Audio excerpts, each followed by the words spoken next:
ఊరిని కంట్రోల్లోకి తెచ్చుకోవడం అంటే ఊర్లో ఉండే జనాల్ని తన కంట్రోల్లో పెట్టుకోవడం. అది ఎలా అని ఆలోచించిన మీనానికి ఒక ఆలోచన వచ్చింది. దేవుడికి కూడా భయపడని వాళ్ళు దెయ్యానికి ఖచ్చితంగా భయపడతారు. జనాల్లో లేనిపోని మూఢనమ్మకాలను గనక మనం క్రియేట్ చేయగలిగితే ఈ ఊరిని ఖచ్చితంగా తమ సొంతం చేసుకోవచ్చని ప్లాన్ చేశాడు.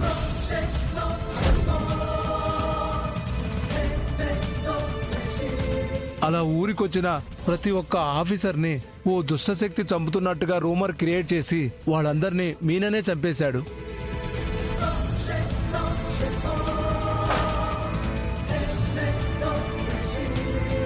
నేను కేవలం అతనికి సాయం చేశానంతే. అందుకు నాకు ఈ మహల్, ఈ సంస్థానానికి సంబంధించిన ఆస్తి ఇస్తా అన్నాడు. నేను కూడా డబ్బుకి ఆశపడి మీనా చెప్పిన దానికి ఒప్పుకున్నాను. మీనానికి గర్భగుడి కింద ఉన్న నిధులు, నాకు ఈ సంస్థానానికి సంబంధించిన మహల్ ఆస్తులని డీల్ చేసుకొని మా ప్లాన్ అప్లై చేశాం. ఇందులో మా ఇద్దరి పాత్ర ఉంది. మీ స్వార్థం కోసం, మీ అత్యాశ కోసం ఇంతమందిని పొట్టన పెట్టుకున్నారు. మీరసలు మనుషులేనా? ఇంతమందిని భూమి మీద లేకుండా చేసిన మీకు ఈ భూమి మీద బతికే అర్హతే లేదు. ఇంకా వీడితో మాట్లాడి చెడి. గన్ ఫుల్ లోడ్ లో ఉంది. టార్గెట్ కళ్ళ ముందుంది. ఫస్ట్ బుల్లెట్ వీడికి దింపి నెక్స్ట్ బుల్లెట్ ఆ మీనన్కి దింపుదాం. Sir sir sir sir please sir, నన్ను క్షమించండి. ఏదో డబ్బు కక్కుర్తుపడి అతనితో చేతులు కలిపాను. దయచేసి నన్ను చంపకండి ప్లీజ్. కావాలంటే మీ కాళ్ళు పట్టుకుంటాను. ఓకే, మేము నిన్ను వదిలేస్తాం. కానీ అందుకు నీ నుంచి మాకు కొంచెం ఇన్ఫర్మేషన్ కావాలి. ఏం కావాలి సార్?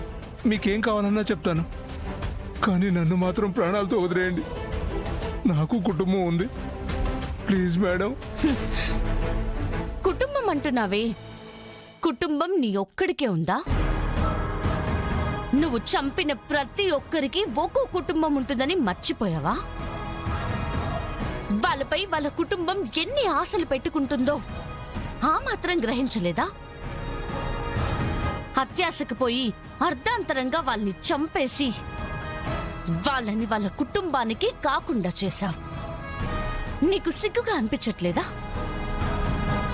నీ దాకా వస్తే అప్పుడు గుర్తొచ్చిందా? నిజంగా నీలాంటి వాళ్ళని మాత్రం క్షమించకూడదు. ఈవిడ గురించి నీకేమైనా తెలుసా?